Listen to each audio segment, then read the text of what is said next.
Hello everybody, this is Forrest McFreelava, and this is how to win the 100 Years' War as England. So the first thing you want to do before the game unpauses is put a leader with high maneuver in charge of your army in Normandy and ask Brittany for military access. Both of these are important because you want to get these men to the sea, but you can't get them out directly in time, and you can't get them through Brittany quickly enough without the leader with maneuver. Once you get to Finistère at the end of Brittany, you want to meet with 8 transports, which you'll send to Land's End. Your men will be able to evacuate to the ships on time to save themselves. Speaking of ships, you're going to want to mothball or destroy your heavy ships, as they're very expensive and won't actually help in this war. With your 20 remaining light ships, blockade fleet in port. Don't do this the entire war, just do it while your transports are active. Send them to trade in Bordeaux afterwards. With your remaining 6 transports, pick up these 2 men and as much as you can from the 17 stack and send them all down to Gascon to reinforce. You can't do that all on the first day, but you should know that that's your plan overall. On the first day, however, you need to royal marriage any country really, but I prefer Austria.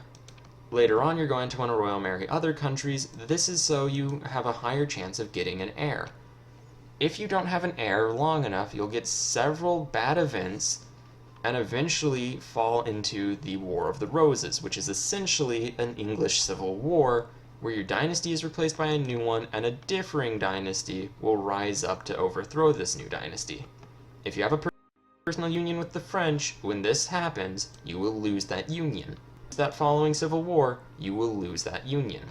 If you just avoid the series of events, you'll have a much easier time. The next thing I do is build 5 cavalry and as many mercenaries as possible. I send the men that I managed to get from the continent and from England to the south to aid the army in Gascon. This draws the French armies to the south and lets me send my transports back to England and drop men off in Caux or Normandy. This is important because I can send my army that eventually needs to retreat up to Caux and Normandy to meet them. From there, constantly build mercenaries, and if you need to, in a dire position, build actual men from your manpower reserves. You need to keep an army in France fighting the war, or at the very least in the countries around France that you can bring to fight the French armies. Don't attack the French armies and don't attack with low morale. Try to pull your wounded men back if possible, however that may be a lot to ask. Eventually I asked Burgandy for military access and was lucky enough to get it. I move men into transports and try to get the French to attack, which luckily works, as it convinces the French to attack when they don't actually have the benefit. From there I spread a bit, putting 2 sieges and keeping an army in reserve. This is so my army is still large enough that I can move it to defend any army that gets attacked, while at the same time having a small group stay back so the wounded can heal up. Eventually I get too distracted defending Normandy against what I think was a siege about to come, and nearly lose to the French in Ile-de-France. Eventually the battle is lost, and the French unfortunately are able to follow up. This is where the military access with Burgundy plays out. If you can't get military access from Brittany, I advise you get it from Aragon or Navarre and Castile, as it's paramount that you get an army that can retreat beyond the French's ability to follow. So long as you can do that and you keep constantly making mercenaries, you'll inevitably win. Here you see me try the same transport trick over again, however it doesn't work out nearly so well. It's also important, once you have an army that can constantly reinforce because it's made out of mercenaries and not just standing men, that you fight the French. Their army is just made of standing men, and as long as you keep making the French take losses, their army will inevitably get smaller and smaller. Yours will just replenish after a few months, as mercenary replenishment does not rely on your manpower reserves.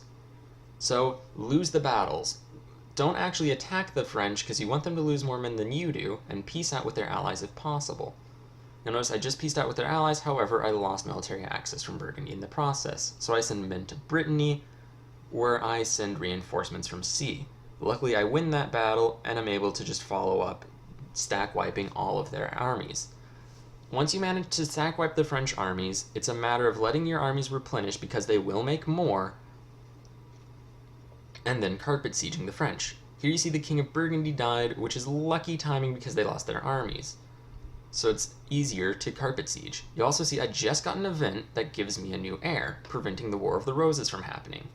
Admittedly, it's a bit of a crap shot that those things happen. It's possible that Burgundy will just declare war, and it's also possible that you won't get an heir.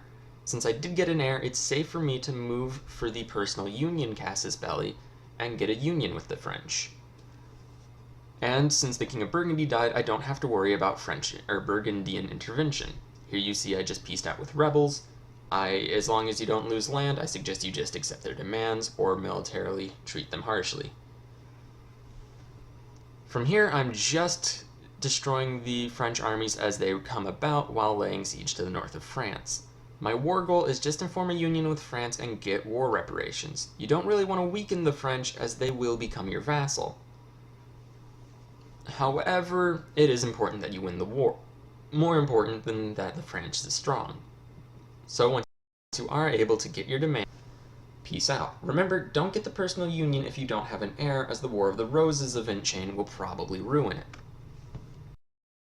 Once we've won the war, it's important that we also win the peace. Right now, the French have negative relations of us, which means on monarch death, the union will end. We need to improve relations and get them positive for the union to continue. However, that's not the only thing that could break the union. The French, who currently view us as a vassal, could view us rebelliously. If they do that, that means they'll declare an independence war in the near future, where if they win, they will become an independent country. We can prevent that by several ways. First, if we improve relations to 200, then they will automatically view us as a vassal again. Also, if our army is big, and our allies' armies are big enough, and they don't think that they'll win the war, then they won't become rebellious.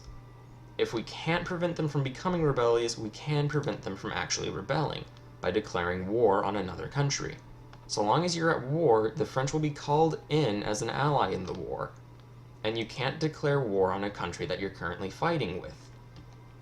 By doing that, we can prevent the French from rebelling long enough to gain 200 relations or integrate them. With the French secure in the Union, you can worry about more long-term issues.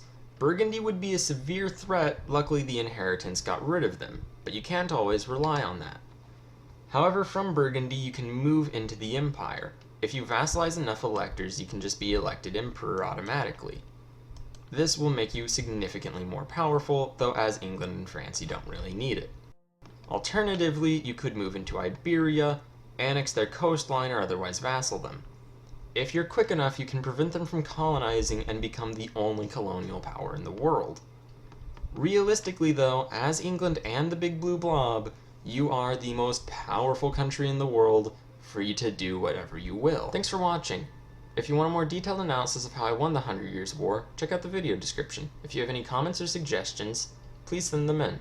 And if you liked what you saw, please like and subscribe. I'm going to be making more videos for this series, and suggestions on what to play are definitely welcome. Once again, I'm Forrest McFreelava. Thanks for watching.